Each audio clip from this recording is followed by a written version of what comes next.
So the question about whether Ficus whitefly is going to affect other plants in your landscape besides ficus, I think the answer is no. And we just don't have any evidence at this point in time that would suggest that it can complete its life cycle on anything but ficus.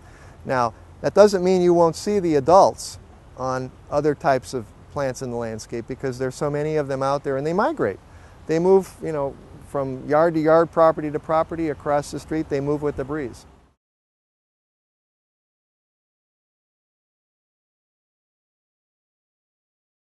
In general, we think it's probably about 2 generations into an infestation before you see significant damage. I'm talking about defoliation. So, there's a period, this insect has a life cycle of 3 to 4 weeks.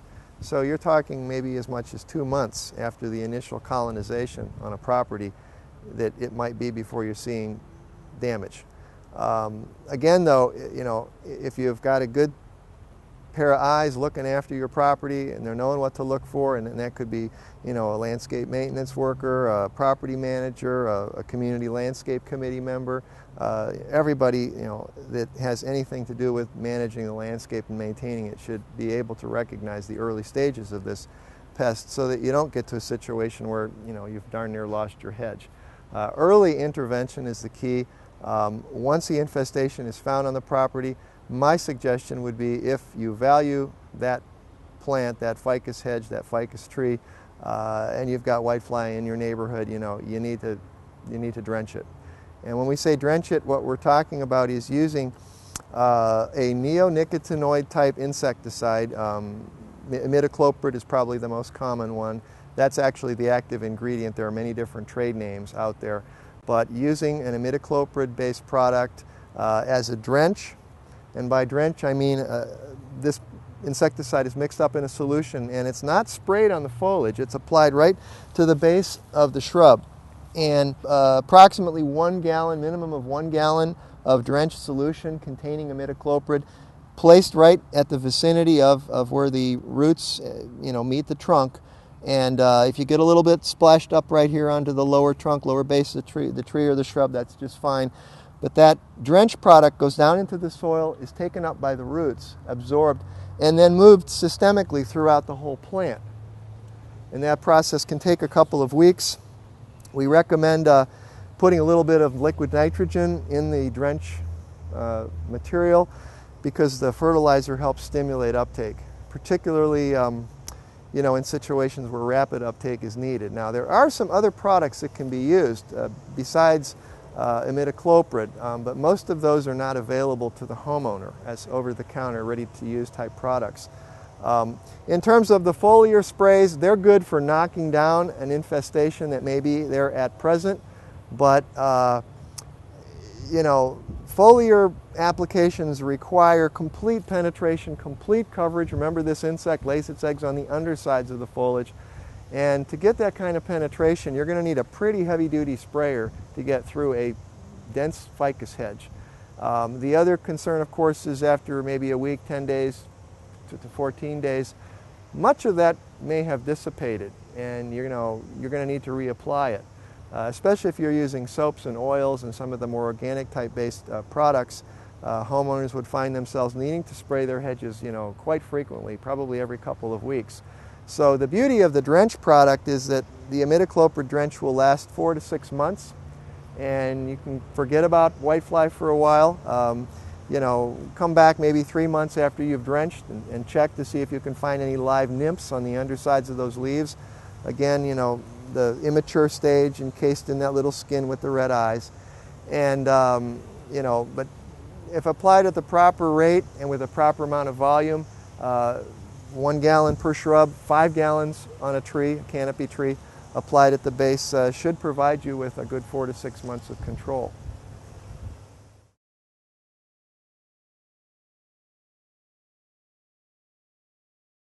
We get a lot of questions as to whether a resident should take on the insecticide application themselves using an over-the-counter product, or hire a pest control company or a landscape maintenance company.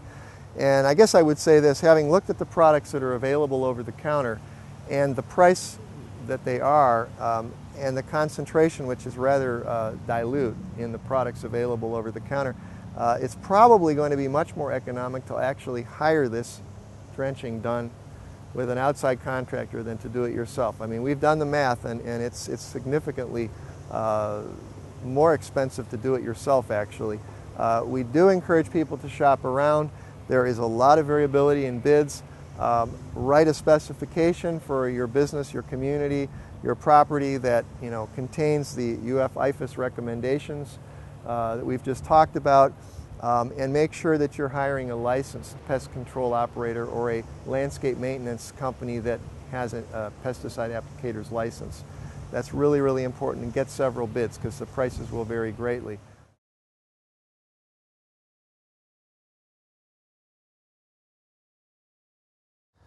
As far as how long will we be dealing with Ficus Whitefly, that's the $64,000 question. We are hopeful, as has been the case with other new exotic pests that were introduced into Florida in recent years. I'm thinking lobate laxscale, pink hibiscus mealybug. Those two in particular, they were really a problem for a couple of years, and although I still think they pale in comparison to this, we're dealing with them now. We do not see either of those species causing the damage that they did the first couple of years when they were a new infestation. And so I think that the hope is that, beneficial insects, native insects that consume exotic insect pests like Ficus whitefly, and that includes some predaceous beetles, lacewings, there's a little wasp called Incarcia. We hope that as those natural predators populations build because of all of this whitefly food source, that we'll come to some kind of an equilibrium, and hopefully within a year or two we won't be seeing the incredible frontline devastation that we're seeing this year in Broward County.